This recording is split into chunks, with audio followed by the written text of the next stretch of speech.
Oh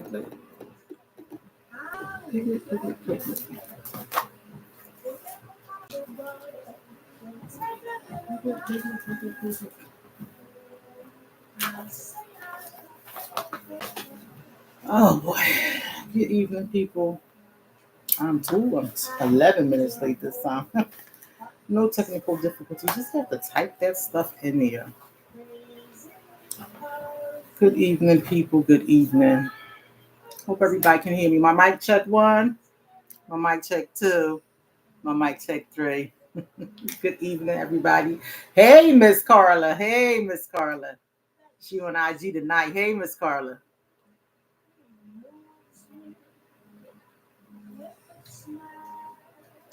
I got to drink water. I don't know what time did it say on my little jug? Where was I at? Like at 4 o'clock? I'm going to tell you right now. I ain't drink enough water today. I know I didn't. Because I'm chugging this thing down. I normally drink a gallon of water a day. I didn't drink enough. I know I didn't. Got so much I got to do. It's so much.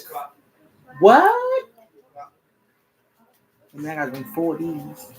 I got to drink 4 of these before I go to bed. And have one upstairs in the room to sip on in the middle of the night. That's 5.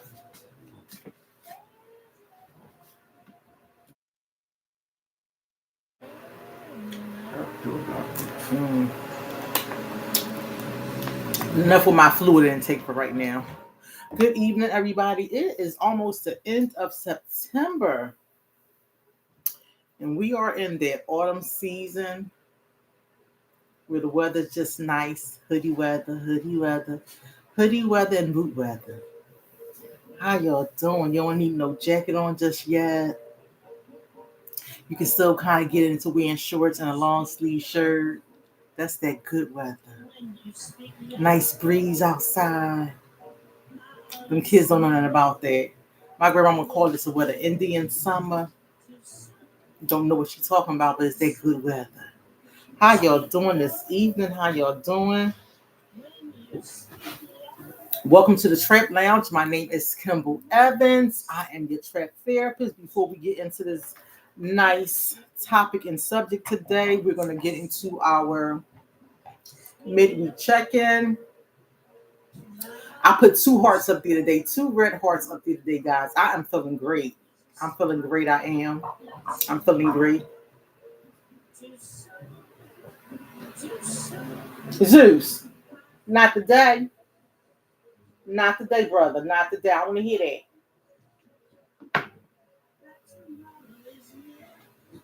I'm going to get bold with him later and see if he going to try to come over here and say hello. So y'all can see who I be talking about. My dog is like my little son.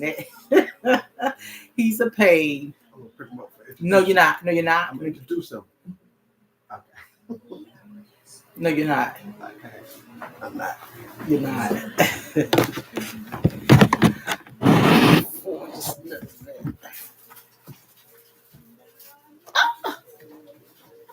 Okay. All right, so let's do a midweek check-in. So if you're feeling great, put a red emoji heart up there. If you're doing okay, put a blue emoji heart. If you're feeling put a yellow emoji heart. If things are tough and you're struggling, put that green emoji heart up there. If you're having a hard time and you wouldn't mind if someone was to reach out to you, put that purple emoji heart up there. I will be reaching out to you. Trust me, I will. If you're in a really dark place, put that broken emoji heart up there. Hey, take that off. It looks dark in here over this side. Please, okay, take the shade off. I got you. If you're having harmony and some balance in your life, put that pink emoji heart up there. If you're feeling optimistic and uplifting, put the orange emoji heart up there. If you're feeling kind of poopy, you're in a poopy place, put the poopy emoji heart up there. And put the poopy emoji symbol up there, but put the brown emoji heart up there. If you're having some mixed emotions, some blatantness, innocent, and minimalism, put that white emoji heart up there. This just blank. You don't want to do anything today. If you're feeling fine and self-restraint, put that gray emoji heart up there. Miss Carla, how you feeling today? How are you feeling, Miss Carla? If you're relaxing and friendly, put that light blue emoji heart up there. I see you, Miss Zinda. She has that red emoji heart up there. And if you're feeling sadness and anger, put that black emoji heart up there. I want to make a.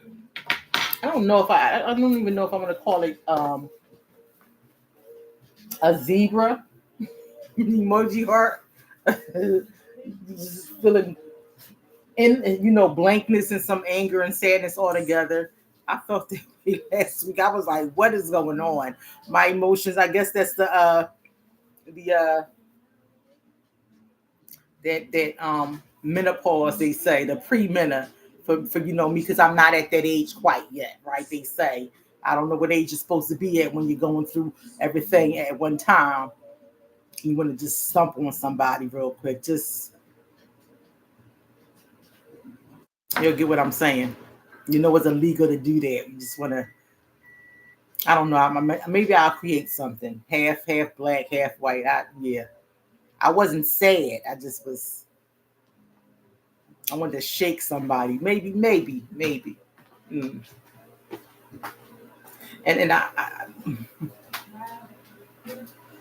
my supervisor. I just had my supervision at work. Hey, she said green. Zinda said she said a green, purple, and a broken heart. I guess it's combine them. So let's look at this. She said green, things are tough and she's struggling. The purple heart, she's having a hard time. I wouldn't mind if somebody was to reach out, and the red heart. She's in a really dark place. I got that.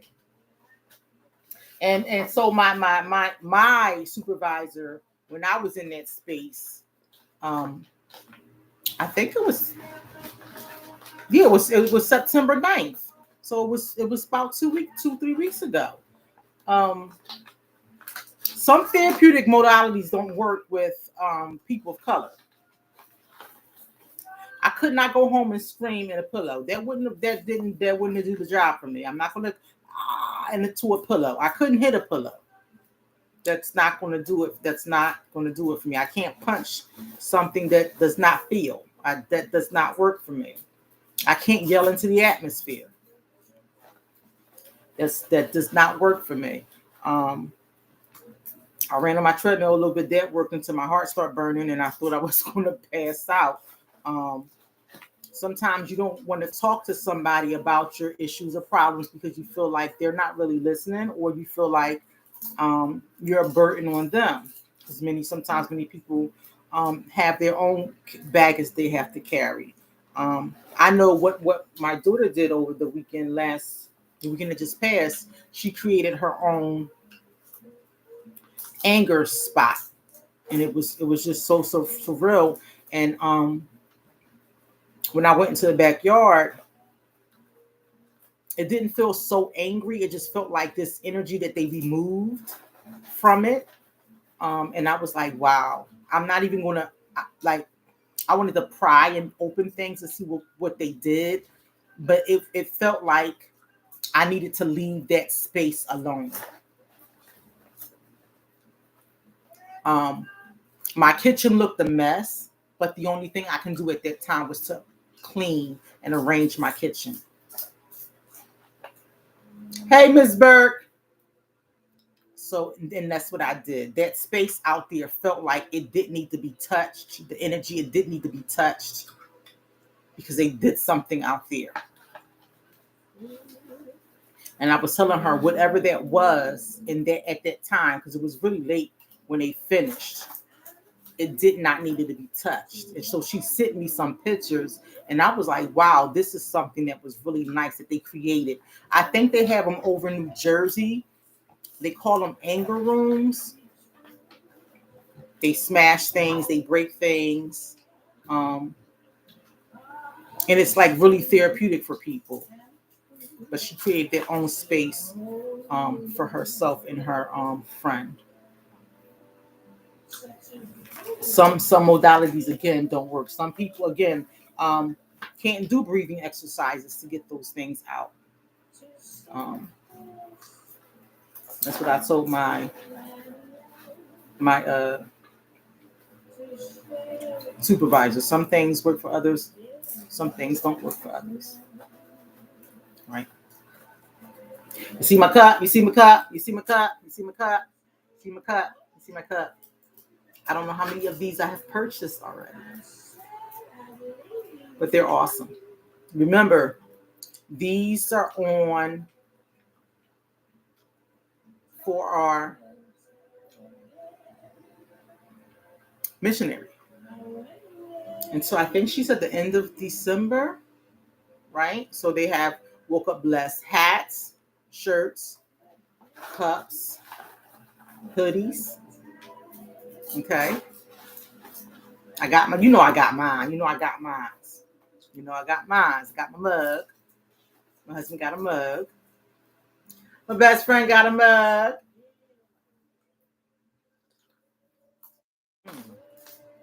This ain't right. This ain't right. This ain't right. This cold. This cold. This cold. I ain't gonna drink that. They need to be warmed back up. Mm-hmm. So let's get into tonight. I dedicate this show tonight to my grandmother, Margaret Josie. My grandmother passed away last year at the ripe age of 86 years old. She was the matriarch of our family.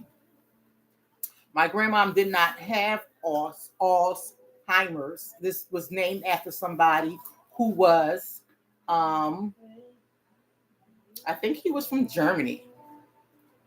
Okay. Alzheimer's. I said it right when I first read about it. She had sundowners, which is another break off of Alzheimer's. My grandma was 86 years old when she passed away. But September is Alzheimer's Awareness Month. And I called this the Golden Years because I thought of the Golden Girls. They never ever actually touched on any Alzheimer's, any dementia, any sundowners with the Golden Girls. They were just some bad sisters. I love me some Golden Girls, y'all. I can sit there and bask in their glory all the time because Blanche was my girl. Blanche was my girl on the Golden Girls. Yeah, she was my girl. And the sassy mother, I forgot her name. The sassy mother that had that slick tongue, I forgot her name, but Blanche was my girl. She was my girl. So, what I'm reading here, the theme for World Alzheimer's Day 2024 is no dementia and no Alzheimer's. So it's an educational piece. They still are trying to, find, and I would say I'm going to put this in quotes, a cure. Now, my good friend, Dr. Bobby Jones, African American doctor, lets us know that there's no cure for any ailment that we have. If there was a cure, we wouldn't have these big pharmaceutical companies out here pushing medications on us. I don't want to be shut down. I don't want to be misspoken, or I don't want people to misunderstand me. A cure would mean that you don't need medications. If there was a cure for diabetes, there would be no insulin. If there was a cure for high blood pressure, there will be no amlodipine. I hope I'm saying that right. That's my medication that I take for high blood pressure. So I would not have to go back to my doctor every 3 months to get my blood drawn and all those things that they look for. Because I've been on high blood pressure medication since I was 15 years old. I'm now 46, and I'm trying to cure myself to get off of it, right? So the symbol of Alzheimer's Society uses the forget-me-not flower. I'm going to post that flower. It's a beautiful flower to represent memory loss, one of the symptoms of Alzheimer's disease, also to remember people with Alzheimer's disease and other dementias, as well as their caregivers. My line was really busy today. The lines were really, really busy today. I do believe they started with 988. So on your cell phones, when you dial 988, and this is something that they're just rolling out by your area code. So I know my good girlfriend down in down Georgia. She never changed her area code, but she lived down there. So if she called 988, they would signal her. They would signal her to come to Philadelphia because the area code is from Philly, right? But then they would try to channel her to where she lives at down south. So we'll get a lot of calls from people that's already living somewhere else, but their area code is from Philly. And so we'll get all this information. We'll get all their information. We'll talk to them, and then when we try to give them resources, they'll say, "Oh, I'm not in Philly," and now we have to transfer them over to where they're located at. And so now we try to rotate it quickly, because within 7 minutes we have to find out all this information. Within 7 minutes on a call. And if you call a 911, I think is within. If my beloved on here tonight, my beloved on here, she'll let you know. They have to narrow that information down. I think within 3 to 5, quickly, because it's an emergency, 911 emergency. Okay. So Alois Alzheimer's, a German psychiatrist, a neuronomist, first described Alzheimer's disease in 1906. So this thing has been around since 1906 in a female patient. She was from admission. So when she was first admitted to the hospital, up until her death when she was 50 years old, she had paranoia and progressive sleep and memory disturbance. There was also some aggression and confusion until her death 5 years later. So she was admitted when she was 50 and she died at 55. His report noted distinctive plaques and neurofibrillary tangles in the brain. And it was a devastating disorder of the brain. Those with the disease forgot how to accomplish the most basic tasks in life. And they have difficulty remembering people. They even know close family members. This resulted in a very poor quality of life for both the affected individual and the caregivers. So plaque, imagine the plaque that they say that eats up our teeth, right? It's in the brain. And our brain is encased in this thing called our skull. So God made that part to make sure that precious brain of ours was protected. So plaque and these tangles are not, it's getting eaten up. And, again, if you look at mental health as something that's attacking the brain, we can't go in and cut that part out in your brain and say, let's take that piece of depression out, close your back up, and hope that was the piece of depression that we removed. That's not how it works. If you take a piece of the brain out, something's going to happen. As a matter of fact, we do not, as humans, use the full portion of our brain to think. If we did, we wouldn't, we wouldn't be us. Let's just put it like that. I think I told somebody at work, if we used the full capacity of our brain, people already think that we're gods, right? You have 5%ers that say we're gods. You have some other people in society that believe we are we're gods. Those kind of people. If we use the full capacity of our brain, my lord, you have some people that are exploring those things now. Going up into space, going down in the ocean, the deep blue sea. You know, trying to live out in the dark abyss of whatever's out in the dark abyss of space and beyond, right? Um, so this Alois Alzheimer's, a German psychiatrist, had found out in 1906 that that plaque and these tangicles were the thing that captured this disease of Alzheimer's then, and it affected your memory and how the most basic things in your life, the task of that you were doing, basic ADL skills, bathing, washing, cooking, all those things. They were you, slowly but surely you were losing these things. You were losing memory of your loved ones. Who are you? Why are you here? And maybe you knew of the past but not of the present.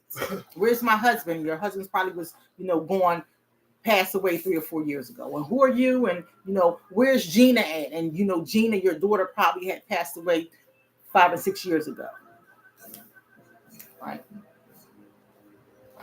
And so in this article, A Brief History of Alzheimer's Disease, this article was written April 6, 2002. If you go back to Egyptians, physicians in about 2000 BC, it was noted that people who got older started to lose their memory up until the 15th century. So not only did Alois in 1906 discover Alzheimer's, the Egyptians also started understanding some things back then. It was believed that dementia was simply a part of aging and not a disease. My Gigi, she passed away. I believe maybe she almost reached 90. But this woman, this is on my dad's side of the family. This is my great grandmother on my dad's side of this woman was so sharp with it. She was so sharp with it. She knew who you was. She would know who you was by you answering 2 questions: who your mom and daddy was. She knew who you was, and I didn't go visit my Gigi that often, but she would say, "Who your mom and daddy is?" I would say, "My daddy is Bernard," and she would say, "You Carol's daughter?" I would say, "Yes, Gigi, I'm Carol's daughter." She said, "Come on and sit on down, talk to me for a minute." And I would sit down and talk to her for a minute. And she would ask me, where your mom at now? I said, well, she still live on, she would say 6 in Allegheny. I said, yeah, she still live on 6 in Allegheny. She say, oh, you got any children? I say, I have children. She said, well, how many you got? And I said, well, they ain't children no more. They adults now. She said, get out of here. I said, yes, they are. She said, well, what they doing? I said, I don't know, but they ain't in my house. We would go back and forth and banter like that for a while. I would ask her how she was feeling. Did she need anything? And she would say, no, I don't need anything. I'm good. Just, sit right here and talk to me. And she loved to watch her game networks on TV. And then she would tell me how bad my dad was. He get on my nerves. He come here and he tell me he going to the store. I don't see him for 4 to 5 hours, and he come back the next day. So she knew who you were by asking you who your mom and your daddy was. She was 90-something years old. She would fuss with you, and she wanted you to look her right in the eyes. So the things that the Egyptian knew about was sleep and your memory, that was affected. That was affecting them as well. Now, Plato, he recognized that the older age was associated with a decline and the state of mind and affected your mental performance. You know, Plato was the guy that painted and things of that nature. Now, when communicating with an individual experiencing memory loss, just like they would tell me, there's some things we learn in school dealing with the psyche. You had to do the opposite when you came out in the field. Now, for an assessment, you try to get as much information as you can when somebody's having hallucinations. Be it either visual or auditory. Visual is what you see, auditory is what you hear. Now, when I'm on a call with someone and I'm asking them if they're having any hallucinations, visual or either auditory, you roll with it. You don't go against it. You don't say that you're not seeing or hearing these things. You roll with it. Because if you go against it now on the phone, now they think you're making them even more paranoid. And I did not know that until one of my colleagues was like, Kimble, when you're doing that, now you're on the phone with this person even more, longer. And remember, you need to get a lot of information from them within 7 minutes. The lady was like, they right outside my house right now in this blue van. They're taking pictures. Someone's coming up to the door. And I'm with her like, who are they? Where they at? There was never nobody there in the van. There was never anybody there coming up to her door. And my coworker said, Kimble, you have to ask her. She said, everybody has doorbell cameras right now. Ask her if she has a doorbell camera. And, you know, we're back and forth on our team's board with this. And if she has a doorbell camera, tell her that the doorbell camera is taking pictures of the car outside the door minute by minute. And if she has a doorbell camera, tell her that her daughter has the pictures that's, you know, outside of them taking them at the doorbell camera. Let her know her daughter's calling the people on her. And what happened was, and it was like, it just got timed well. As I was telling her this, the police was driving, either the police or an emergency car was driving past her block in order for her to give me more information. You have to keep, and this is what it says for communicating with an individual experiencing memory loss. Remember the R's. Right. Go along with the version of the reality.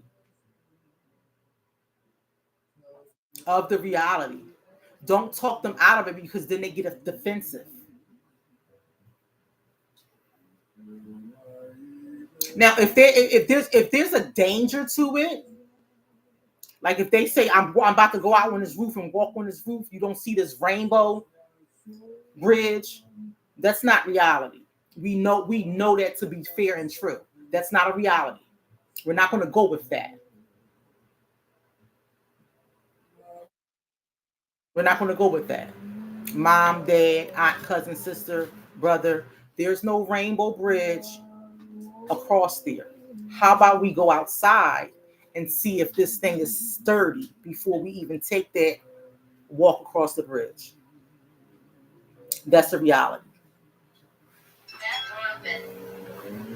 Reassure, respond to the person's emotions if they are upset by reassuring them that they are safe and cared for, that you are with them right now.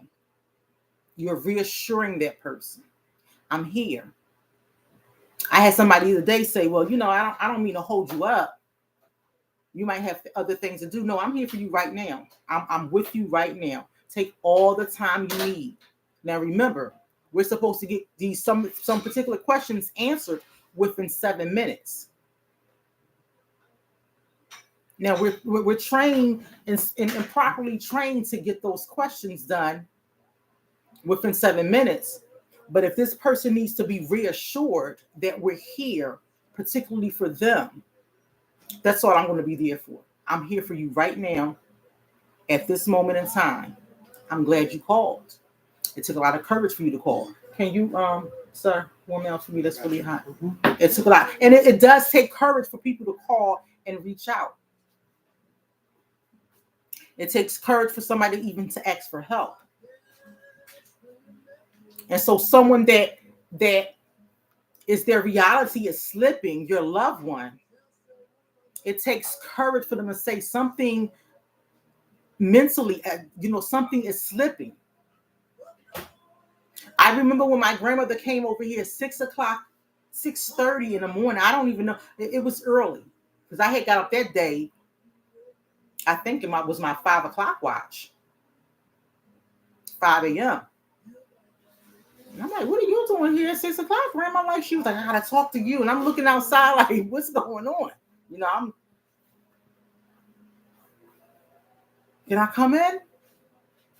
Come on in. I'm like, you need something to drink, some coffee, some watermelon? Because I know, my grandma, she drank the coffee. I set her up a little bit with the coffee and the water. Because being paranoid comes along with dementia, Alzheimer's, and sundowners. I want to see what you're giving me. Here's the cup that's empty. Here's the coffee. Come on, come make your own hot water. Here's the sugar. Here's the cream. Here's the spoon. Tell me what's going on.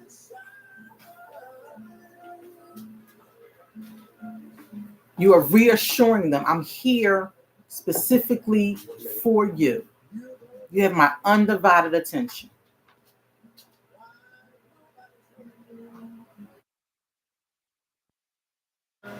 Then you redirect the person. After reassuring someone that they are safe, redirect their attention to another activity, if possible. That takes skill. Because my grandmother came, she was like, I need you to call the police. She was telling me that her son took all her applications that we went out last week to get for her to go to independent senior citizens place. He took them and hid them, and he took her car keys and something else. And I said, well, Grandma, why would you come all the way over here to call the police? First of all, it's in a different district.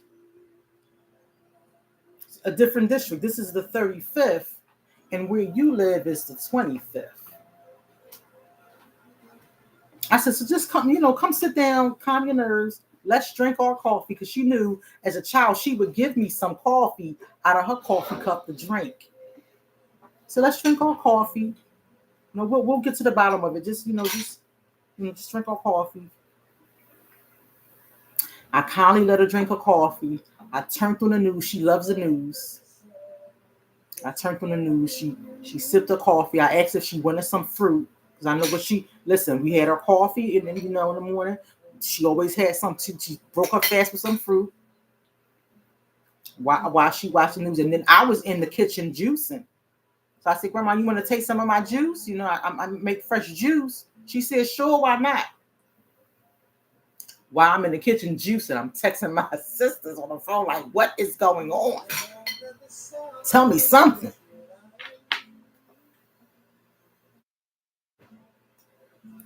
I couldn't have been in there no more than maybe 5-10 minutes. When I come out, my grandma's asleep. Coffee is halfway gone, but she's asleep.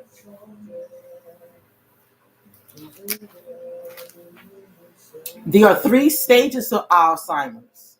You have the early stage, is mild. So they might, get up a little bit early from their sleep. Get themselves dressed, and they'll be downstairs cooking maybe at 6 or 7 o'clock in the morning, or early.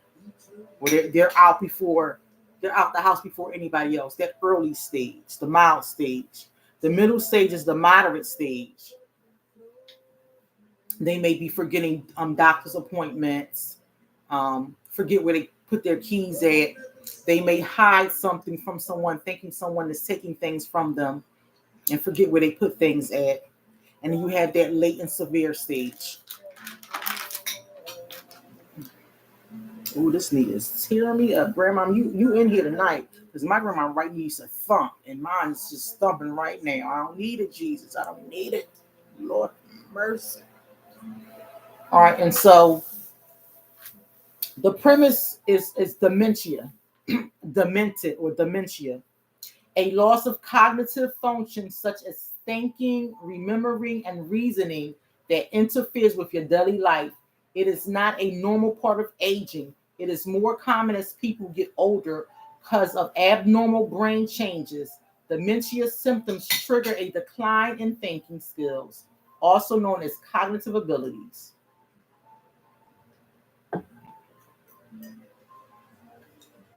Thinking skills, choices. Just think about that. Choices.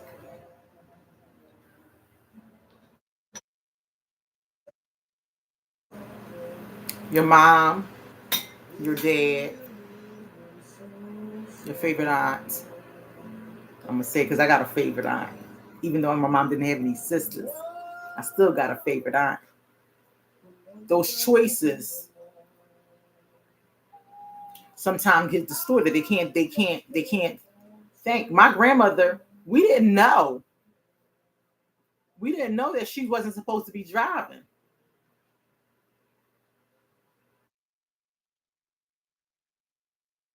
We didn't know that her doctor slowly but surely told her she wasn't supposed to be driving. And I believe that was in her mouth. They was giving her a chance, like, turn your driver's license and your license plate in. She probably already had like maybe 2 or 3 car accidents. We see her car like, "Grandma, what happened? Somebody done hit my car." Really, grandma? Because my grandma lives on she was living on a major um expressway block, big block stuff that comes through there. It's a major highway block. Somebody done hit your car. And where she was living at was, North Philly.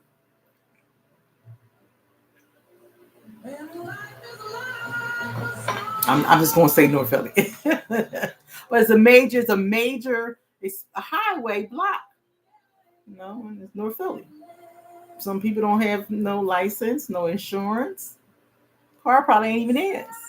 So if she sees somebody hit a car, somebody hit a car. But then the car was getting hit all the time.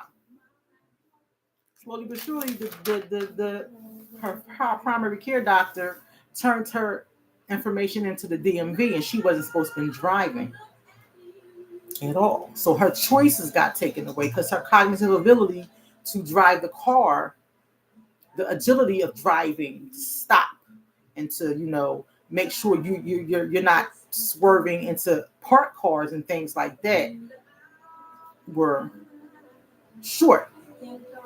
And she still was driving. She still was driving. Um,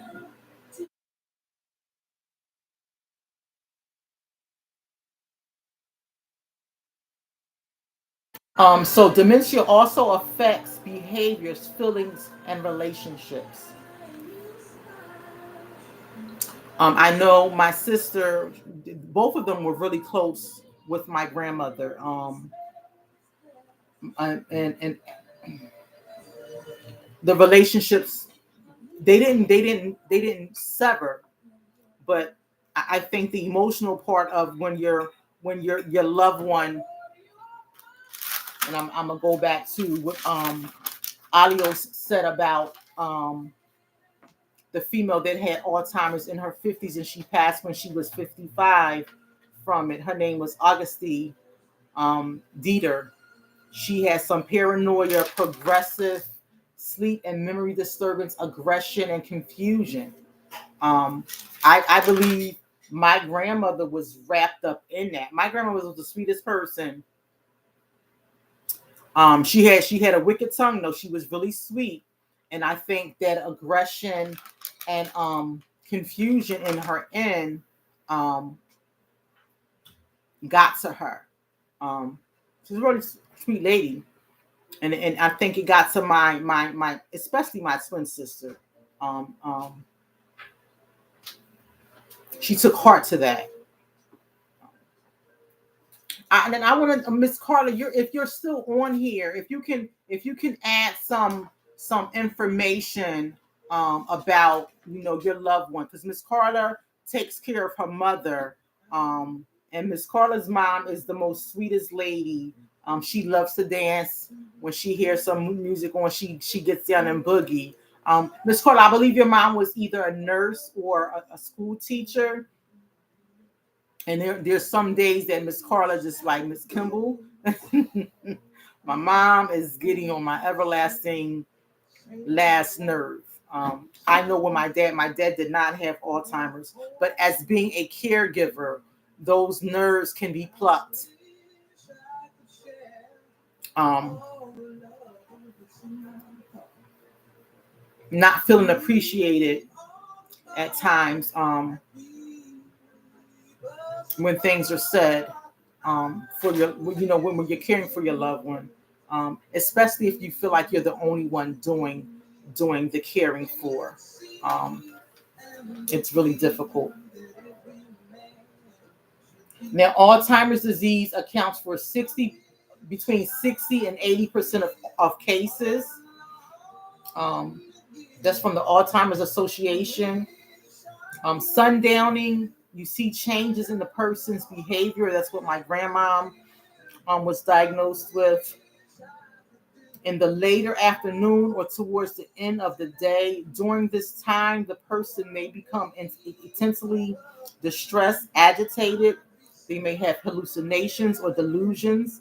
They may continue into the night, making it hard for them to get enough sleep. Um, It might be common in the middle or late stages of the disease of dementia. Sundowners is an increase in certain symptoms such as agitation and confusion. My grandma would say a lot when she was living on her own, someone was coming in her house. Someone was in her car.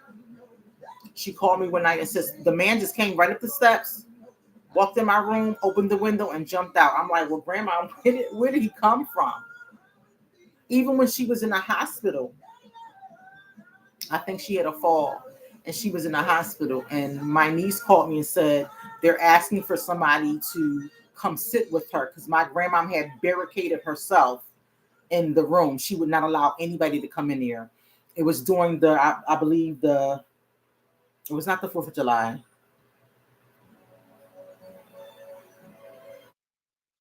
It's not the 4th of July. I think it was the Memorial Day week holiday. She was like, they in here having a party, honey.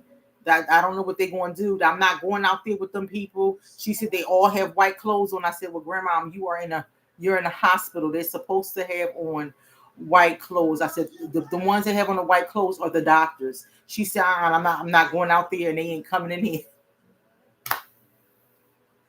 They're not coming in here.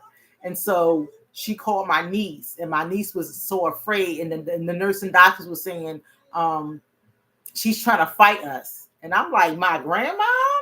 No, not my grandma. So they wanted somebody to come sit with her.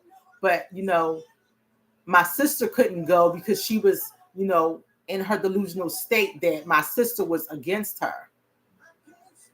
And I couldn't go up there because she didn't like me. She didn't like me because I as a child, I always questioned everything. And back then in her she was born up in a silent era. In her generation, it was a silent generation. Ask no questions or whatever. I always asked questions. Miss Carter said she was a homemaker and was a foster mom. She loved people. So at any times is your mom, has she ever been a person that you don't know, or a character that you don't know of, as like being angry, agitated or frustrated or aggressive at all, Miss Carla?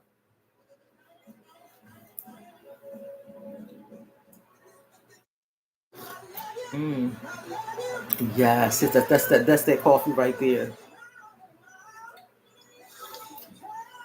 These are nice cups and mugs. But I want a real big woke up blessed cup, a big lid for my coffee. This is actually my coffee from this morning. That's how busy the line's getting. I don't waste no coffee. Coffee is expensive. The coffee, expensive coffee. So I'm going to drink my coffee right now with you guys. Um, where was I? It was sundowning. Sundowning. The intensely distressed, agitated, and have hallucinations and delusions.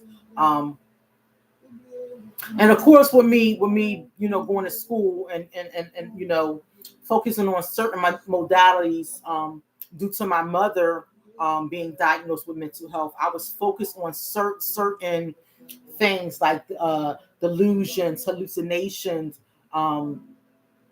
auditory and visual hallucinations, paranoia. I was focused on so many different things that I seen because I went with under my bachelor's of science. I was I focused on the behaviors of certain mental health behaviors, just focusing on certain things. And so learning and understanding those things, I was trying to explain to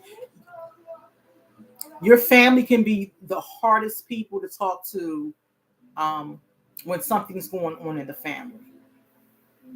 They can hear it from someone on the outside, but not take it for take for granted when you're trying to tell them something from the inside. And so me trying to explain what was going on with either our mom or our grandmother or either one of them, they didn't take that as face value. Miss Carter says she does fight and have dementia, and yet she's a fighter. Yeah. Okay. Yeah. Yes. The apple don't fall far from the tree, honey. Just bounce back. Boom. There it is. There it is. She says mom doesn't like to get up, so on Sunday I put on some gospel music, and she didn't like the artist that screams, and she didn't like it. So what happened? See, Sunday can be a rest. Well, does she go to church? Because I was going to say to bring her to my church, but my church starts at 9 o'clock in the morning. But this Sunday, we're joining our Spanish and our English congregation together, and that doesn't start until 11:30 or 11 o'clock. I believe it's 11 o'clock. So if she can sleep till 11 o'clock, you can bring her right over to 5500 Tabor Avenue. Revival Christian Church and our Spanish congregation will be coming together on this Sunday. And that's what they're basically telling you when you're redirecting them. It has to be a certain schedule or activity that they have to keep a certain schedule. And if they go or squander off that, like when you're having your baby with the sleep in and the diaper in and the feet in, you're kind of going back that way with your elderly people.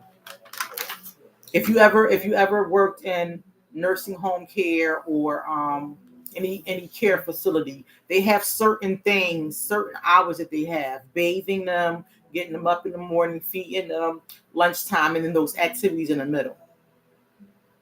For someone that's even if they're outside, like their doctor's appointments, can you make their doctor's appointment with the doctor? You can tell the doctor, listen, I need the same appointment on this day at this time, because it doesn't change. And if it doesn't change, that person's going to remember that certain day. That's why when I went to go see my Gigi, I seen her on the same particular day at the same time and sat in the same chair every time I went over there. So she like, oh, here come Bernard's daughter. Here come Bernard's daughter. I'm like, yes, Gigi, how are you? And she like, why do you call me Gigi? And I'm like, because I don't want to call you great grandma. I don't like that. I think Gigi is a hit name for you. And she's like, okay, Gigi, it is, honey. It is Gigi, ain't it? So the same routine. And so when they moved her, when I found out that they moved her from the house to a care facility, I was so upset. Because when I went to the care facility, she was so far gone. Like when I went there, she was literally climbing out of the wheelchair to get over the bed, to get over the railing. And I'm like, what are you doing? And she said, honey, baby girl, help me. Help me. I said, well, what's the matter? She said, I need to leave right now.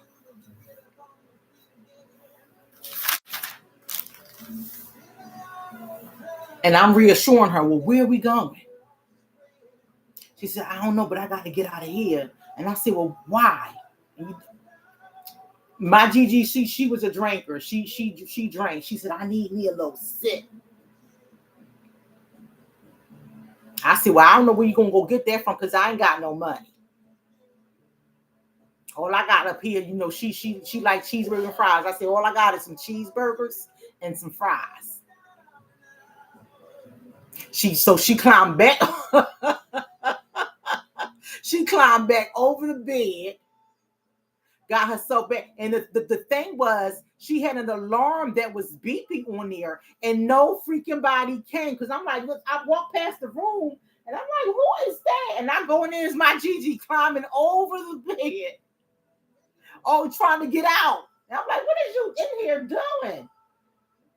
And so I said, I don't know who's gonna get you that, but all I got is some fries and some cheeseburgers.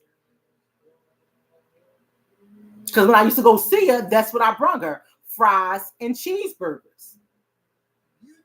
And I sat in the same chair. She said, well, we let's see what you got. Of course, I had to sit in the wheelchair that was beeping. And by the time I sat in, it's the story goes, it's crazy. By the time I sat in the wheelchair that was beeping and it went off, the beeping stopped, here come the nurse. Oh, you got a visitor, Benitha. I said, what? Where you up in this thing was ringing? Benitha sitting there, that's her name. That's her name. My dad was named after his grandmother. She's sitting there tearing that cheeseburger up. Let me see. I'm sorry, guys. Miss Carter says she turned it off. So the next week, she going to do James Cleveland, and she was praising and singing. She has the sundowners. She doesn't like to get up. So yeah, she wants to sleep a lot. She says she needs help with her mother, and Deb says she needs help with her mother-in-law. She don't like you at all. No, it's not that she don't like you. She don't like you with her son. She don't like you with her son, but that's 20-something. That's almost 30 years over. Yeah. She want her son back. She doesn't like loudness and always cold. It's a very challenging time. Carter says she's praying for patience. She wants to take food up, so she wants to hoard food. So she probably now see. I don't know if for your mother-in-law that if she as a child did she not have enough food, because sometimes that's what happens. And for my great grandmother, they didn't have cheeseburgers and fries back then. And I will just listen. It was the same. She's never asked for anything different. She always asks for cheeseburgers and fries. She didn't want any ketchup on the fries or the cheeseburger. Make sure the ketchup package was in the bag so they can be warm. It was the same thing, and I always had it routine the same day, the same time. It was like clockwork with her. The same time, the same routine. I would sit on the right hand of her, and again, she would say, "Who your mom and who's your daddy?" But that day, she didn't know who I was, and she didn't ask me who my mama and who my daddy was, but she knew about them cheeseburger and fries. And so she may be in the late severe stage where things are jumbled up, and that's why they say you have to redirect them After reassuring someone that they are safe, redirect their attention to another activity if possible. And that's why it says if you're able to give them choice or options. The same thing like your children. When they're like, I'm not eating them. I don't eat them vegetables. You either gonna eat these peas or these broccoli. I'm sorry to compare my fur babies with children. The day I fed both my dogs, my old dog Carter's like in his mid-90s right now, and my young pup Zeus did not want to eat. Carter did. We took him to the vet this past Saturday, and he has what they call puppy dementia. She was telling me because I told her every time he goes in the kitchen, he keep coming back and forth as if he forgot that he ate. And she said he might be going through the state that he's forgetting he's eating. So today he came back in the kitchen and he looked. I put his food, some food, in the bowl again. So he ate the first time. Put more food in there. He act like he went to the food bowl and he ate as if he never ate before. That I didn't feed him dinner tonight. Who came in there acting like they was hungry? My puppy. I said, I'm not feeding you. Ain't nothing wrong with you. You 3. He's 70 something. He's almost in his 70s. Zeus, what, 17, 18 something years old, probably even more than that. With TY at the tummy. I got him when he was 12.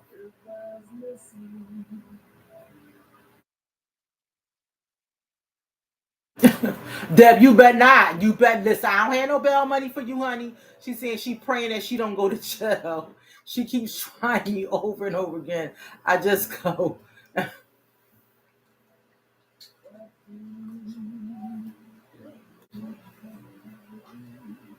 We going to New Orleans in February. Don't you do that, honey.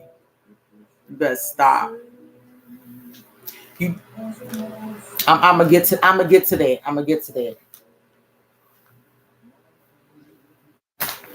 So with the sundowners, they get confused with time, just like when they were, in your natural state when you're going back and forth with the babies. They tell you to do making it hard for them to get enough sleep, common in the middle or late stages of the disease of dementia. Sundowners is an increase in certain symptoms such as agitation, confusion, restlessness that may occur in the late afternoon or evening. It says try to stick to a schedule. Arrange a time to go outside or sit by a window to get sunlight each day. Try to discourage long naps or dozing late in the day. Aim to be physically active each day, but don't plan too much or too many activities late in the day.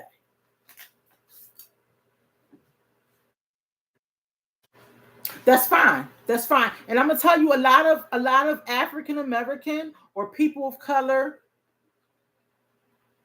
don't like to do that. What Ms. Depp said. They're trying to find an appropriate place or nursing home or assisted living place so his they can put Depp's mother-in-law in. I mentioned that to my loved ones I think a couple of years back, and it wasn't a nursing home. It was just an independent living place for her, and then she can probably transition over to assisted living or to probably nursing home. They have those facilities. They have them now, 55 and up condos. And here in Philadelphia, they have 55 and up condos. They're building them. They're nice places that people can go to. A lot of people don't have. Okay, so Miss Carter says she does do it and it works. She's on a schedule. A lot of people don't have family members that live in the state where they're at, and they don't want to be a burden to their. Sorry, guys.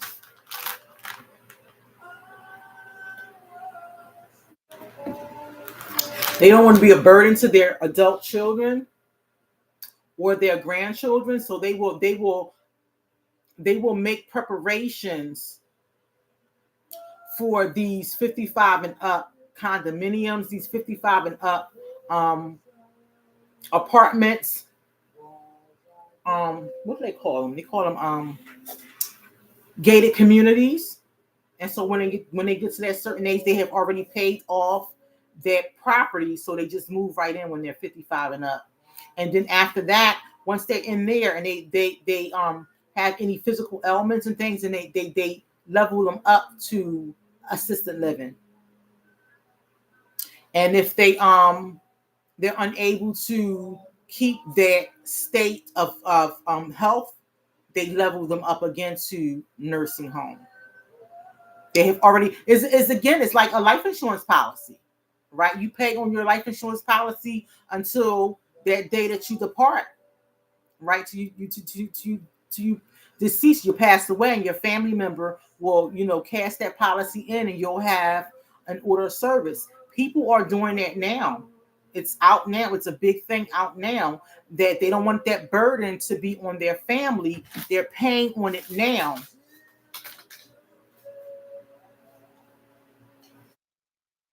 Oh wow, that's amazing. Praise God. Ain't that something? Deb said they have help for a place for her mom now. Thank God. That's a blessing. That's a blessing. I'm only 46, and my my youngest baby, she says, "Mom, don't even worry about it. We got you when it's time to take care of you." I think they're gonna do something to me because I'm be all over their house. I'm gonna drink the milk out the milk carton.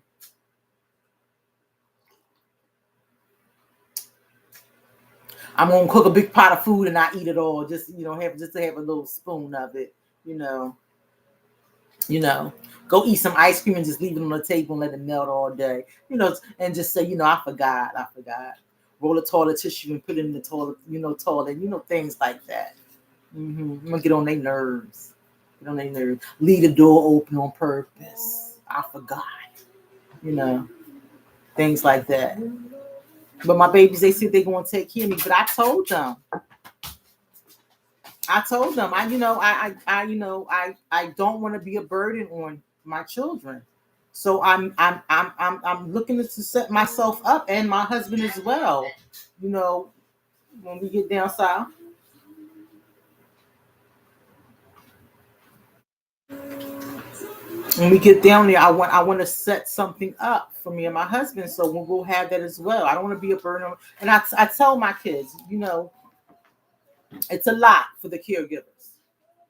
She said her sister is tired and so am I, and she doesn't want my mom in the assisted living community or doesn't want nobody in her home. So what's the alternative, Miss Carla?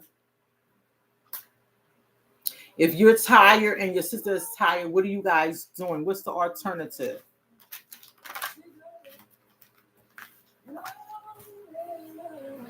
So I hear a lot of people saying that I'm tired and she's tired. And so what that does is it causes strain on you.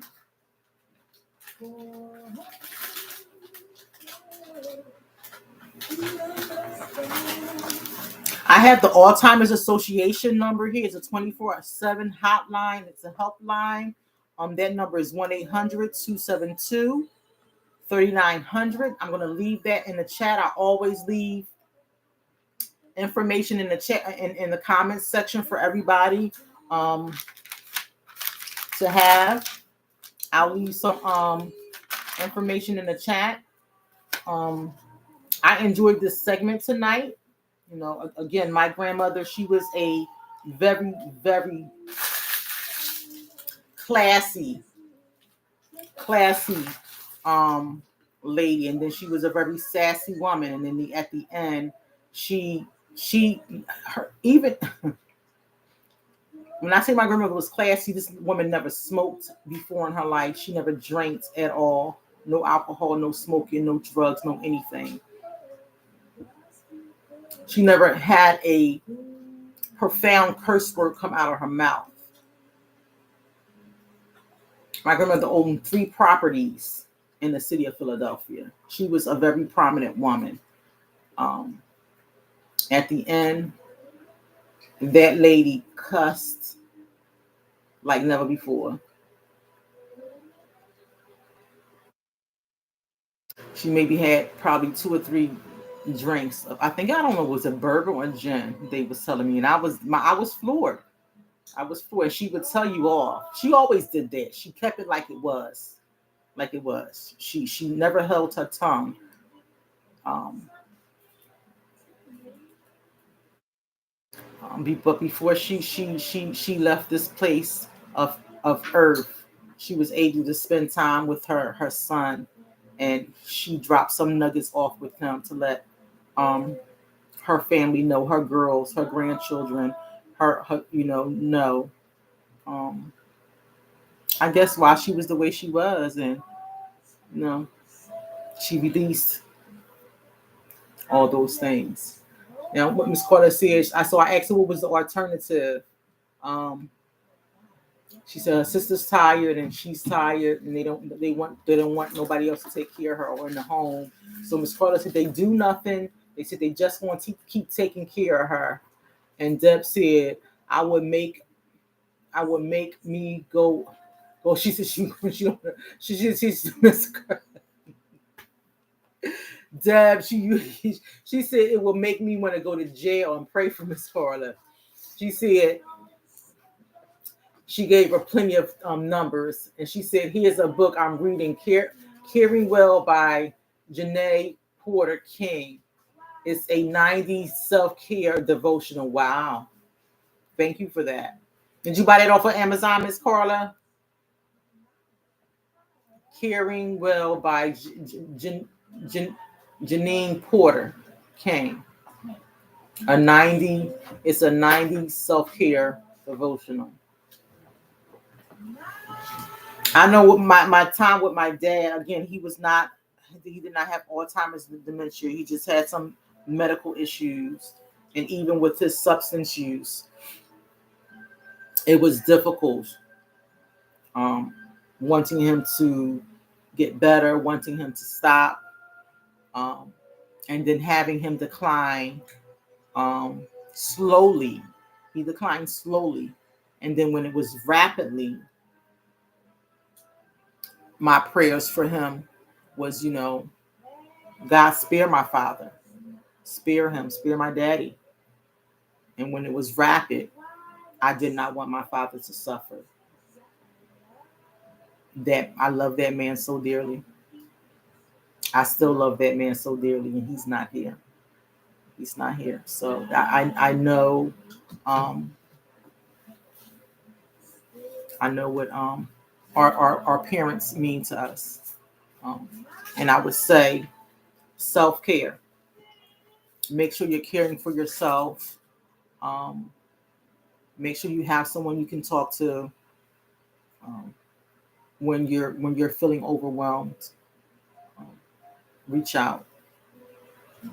Miss Carter, you still didn't give me a day yet, so but reach out, reach out, guys. I enjoyed today. Now, September, the first Wednesday in September. I mean, the first Wednesday in October, because September is almost over, right? The first Wednesday in October, I'm gonna do a oh, I can't get a preparedness class. My sister in Christ, Joya, there was a preparedness class that was done last on the 21st, I believe, and I was not able to make it. I couldn't put it on our page. It was not done via online. It was done via Zoom. But she sent me all the information, so I'm going to go over. I'm going to read it. And I'm going to present it um, for everybody. How to prepare for emergencies. There's been the movies that we watch, the conspiracy theories, Enemy of the State, all those movies that we watch. When we watch The Walking Dead, how they have to survive, right? If there's a turbulence of events, hurricanes, disaster, those things, how we must prepare. And now I would say how we must prepare. I'm a Christian. I believe in Jesus Christ. Things may happen. We must always be prepared. We must always store up. My sister Zinda is on here. We must always make sure we are ready. So I'm going to read this information that she provided for me. I'm going to try to explain it as much as I can and absorb it. So join me the first Wednesday in October for this. Please, I know I sent everybody that I know and I love the Zoom link. If you did not tune into that Zoom link this Wednesday, October, and the first Wednesday in October, please join me on the Trap Lounge, and I will try to relay that information that my sister Julia had sent me in. So we'll have that information. I will give you some of the my equipment that I have ordered for myself. I went today to get some beans from my chili that I made, and I stored up again.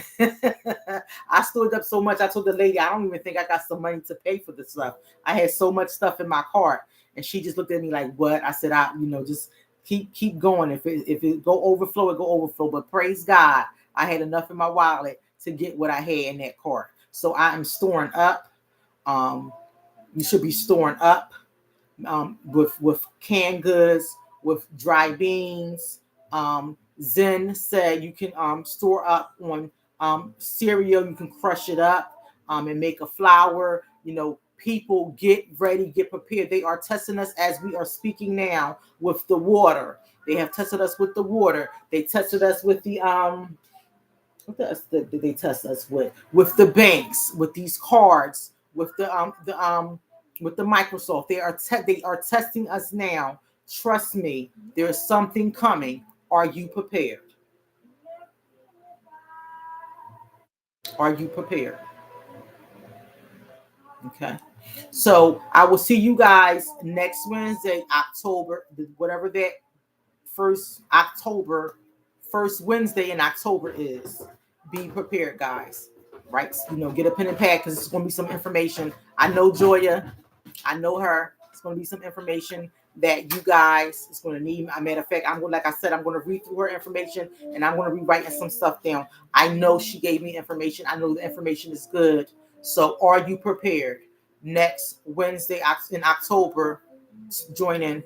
I'm going to also be leaving some events in the comments section. I didn't have enough time today to get the information in there. I know my sister Stephanie is doing a comedy event for couples coming up soon. Pastor Pinkney is doing a domestic violence event October 21st at Revival Christian Church. That's coming up soon. And I am doing an event November 16th. That's coming up soon. People, I love you. Have a good night. Be safe.